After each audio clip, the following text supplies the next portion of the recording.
Hello friends, welcome back to our channel. இன்றைக்கி night dinner என்னென்னு பார்த்தீங்கன்னா மஷ்ரூம் கிரேவி, சப்பாத்தி. அதான் இன்றைக்கி பண்ண போகிறோம். வாங்க என்னென்ன பண்ணுறதுன்னு பார்க்கலாம். கிரேவிக்கு வந்து இஞ்சி, பூண்டு, தக்காளி, வெங்காயம் எல்லாமே கட் பண்ணி வச்சுருக்கேன். கடாயில் ஆயில் விட்டுறலாம். கடாய் ஹீட் ஆயிடுச்சுங்க. இப்போது இதில் ஆயிலும் ஆட் பண்ணிட்டேன் நான். இப்போ இதில் கொஞ்சமாக சோம்பு ஆட் பண்ணிக்கலாம். சோம்பு நல்லா பொரிய ஆரம்பிச்சிருச்சு. இப்போ நம்ம எடுத்து வச்சிருக்கிற இன்க்ரீடியன்ஸ் எல்லாமே இதோட போட்டு நல்லா ஃப்ரை பண்ணிக்கலாம்.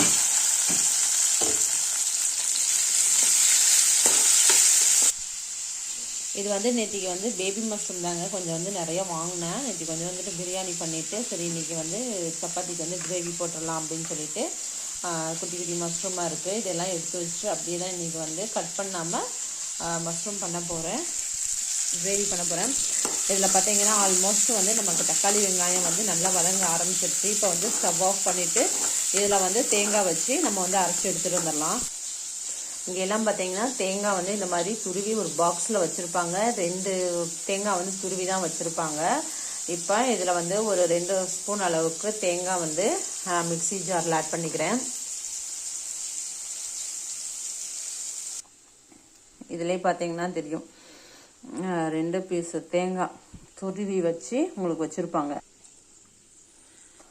இதிலே பார்த்தீங்கன்னா எக்ஸ்பைரி டேட்டு எல்லாமே இருக்கும் இந்த தேங்காயில். இது பார்த்தீங்கன்னா நல்லா ஆறிடுச்சு.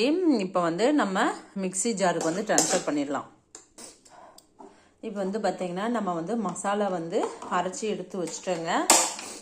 நெக்ஸ்ட் பார்த்தீங்கன்னா இதுக்கு தேவையான அளவு வெங்காயம் கட் பண்ணி எடுத்து வச்சுருக்கேன்.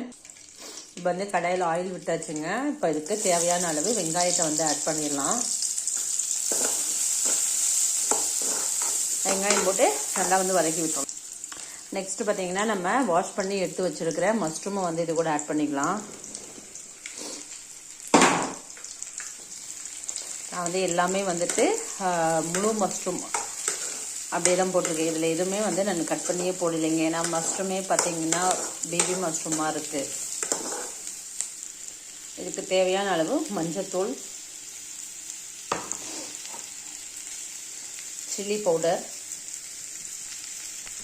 இப்போ நம்ம அரைச்சி வச்சிருக்கிற பேஸ்ட்டை இது கூட ஆட் பண்ணிக்கலாம்.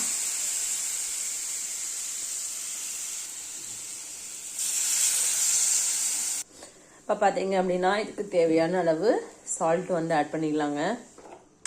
சால்ட் ஆட் பண்ணி இது எல்லாத்தையும் நல்லா மிக்ஸ் பண்ணி விட்டுருங்க. இப்போ இதில் கரம் மசாலா பவுடர் ஆட் பண்ணிடலாம். கரம் மசாலா பார்த்தீங்கன்னா 1 ஸ்பூன் அளவுக்கு நான் ஆட் பண்ணுறேன்.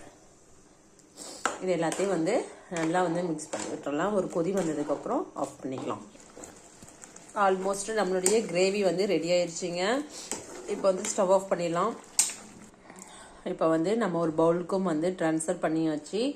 கார்னிஷ்காக கொத்தமல்லி விட்டுறலாங்க.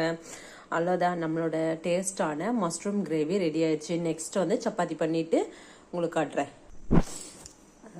நெக்ஸ்ட் சப்பாத்தியும் ரெடி ஆகிட்டுருக்குங்க.